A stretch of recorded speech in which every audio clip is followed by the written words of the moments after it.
Hello everyone, welcome to our channel. तो आज हम लोग आइटम्स के बारे में पढ़ेंगे। ठीक है, तो हमें कमेंट करके मिला था कि मैम हमें आइटम्स बताइए। बहुत हार्ड होता है, बट हार्ड नहीं होता है, इजी होता है, बस इसमें लर्न करना पड़ता है। ठीक है, तो चलिए स्टार्ट करते हैं। अब आइटम्स का डेफिनेशन देखते हैं। ठीक है,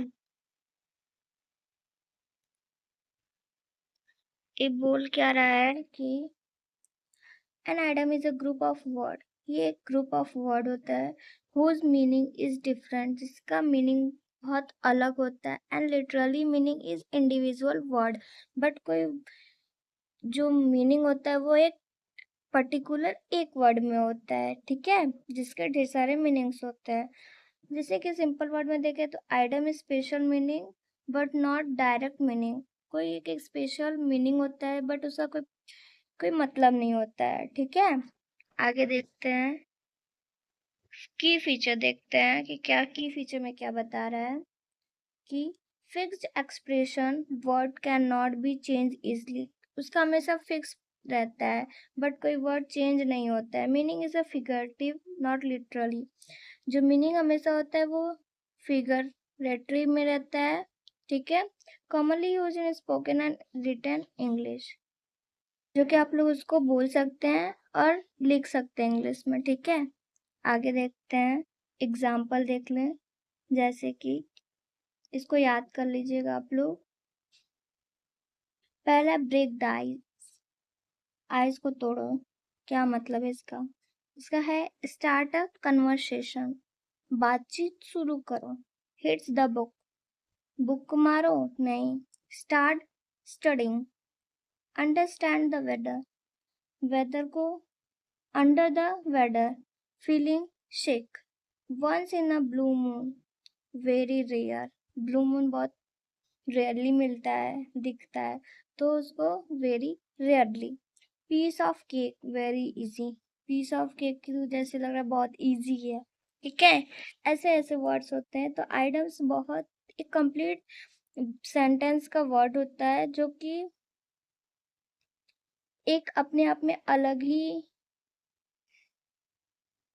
अपने आप में एक अलग मीनिंग निकालते हैं, जिसका कोई भी जिस वर्ड का कोई मतलब ही ना हो वो मीनिंग निकालते। जैसे कि ब्रेक द आइस, इसका मतलब आप समझेंगे तो आइस को तोड़, बट यहाँ पे क्या होता है आइटम्स में स्टार्ट द कन्वर्सेशन। ओके, अब हम लोग टाइप्स देखेंगे। तो ये कितने टाइप्स के हैं? टू मीनिंग्स है। पहला तो है transparent item, meaning is a somewhat clear. Example stand by someone, support. पहला ट्रांसपेरेंट आइटम जिसका मीनिंग होता है कुछ क्लियर।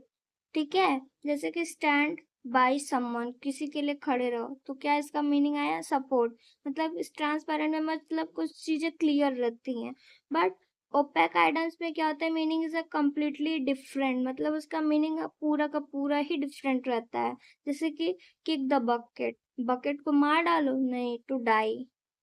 ओके, ट्रांसपेरेंट मतलब कि धुंधला धुंधला सब दिख रहा है, ट्रांसपेरेंट में सब दिख रहा है, तो मतलब उसका सारा मतलब क्या हुआ, मीनिंग हमको समझ में आ रहा है एकदम क्लियरली। बट ओपेक आइटम में क्या होता है, उसका मीनिंग एकदम डिफरेंट होता है। ठीक है, आगे देखिए, इंपॉर्टेंट पॉइंट्स है। Items are not translated word to word. Items को हम लोग ट्रांसलेट नहीं कर सकते हैं वर्ड टू वर्ड। ठीक है, use to make language more interesting and expensive. इसका जो लैंग्वेज होता है वो बहुत ही इंटरेस्टिंग होता है और एक्सप्रेशन होता है। ठीक है, common in exam and daily communication. इसको हम लोग कॉमनली एग्जाम में करते हैं, बट डेली कम्युनिकेशन में कर बोल सकते हैं। ठीक है, आगे देखें। अब हम लोग कुछ क्वेश्चंस करेंगे। ठीक है, तो पहला क्वेश्चन क्या है, ब्रेक द आई मीनिंग। अभी हम लोग देखे थे कि ब्रेक का आई का मीन्स क्या था उसमें, to break something, to start a conversation, to feel cold, to stop talking. तो इसका करेक्ट आंसर हुआ है B, to start a conversation. Okay, second question देखें तो hit the nail on hand means to hit someone, to do wrong, to say exactly right thing, to miss the point.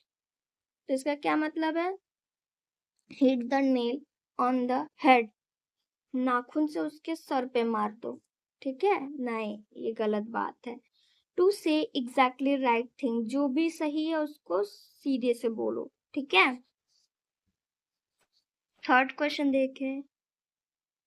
Once a blue moon means, once a blue moon मतलब every day, rarely, at night, always. तो इसका correct answer वो है rarely. आगे देखें question number 4। A piece of cake means eat dessert, very easy, very difficult, very tasty. तो इसका correct answer है B, very easy. Okay, fifth question देखे थे। Spill the beans mean, spill the beans मतलब cook food, share secret, accidentally, eat beans, waste time. तो इसका correct answer B, share secret accidentally. Okay, आगे देखते हैं। Six question. Understand under the weather means enjoying weather, feeling sick, going out, feeling happy। तो इसका correct answer वह है feeling sick। Okay, आगे देखते हैं question number 7। Burn the midnight oil means waste oil, study work late at night, sleep early, cook food। तो इसका correct answer है स्टडी या वर्क लेट एट नाइट। ठीक है, आगे देखते हैं। 8 question. Beat the bullet, fight someone, accept difficulty bravely, eat something hard, run away। तो इसका करेक्ट आंसर है accept difficulty bravely।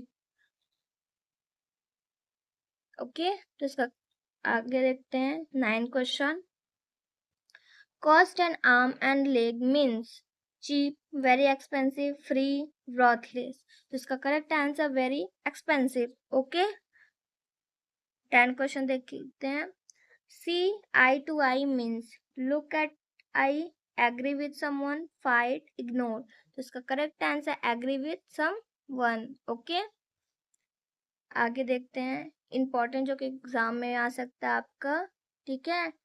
N the 11th hour, at the 11th hour मतलब last moment, in hot water, in trouble, make end meet, manage expense, a blessing in disease, hidden good thing, kill two birds with one stone, do two tasks at once. Okay, a stop in teacup, small issue made big, cover out over split milk, regret usually, face the music, accept punishment, add fuel to fire, increase problem. The ball is in your court, your responsibility। ठीक है, तो इतना ही। तो items खत्म हो गए। अगर कोई भी प्रॉब्लम हो आप हमें कमेंट करके बताइए। ठीक है, तो आज के लिए इतना ही। Thank you.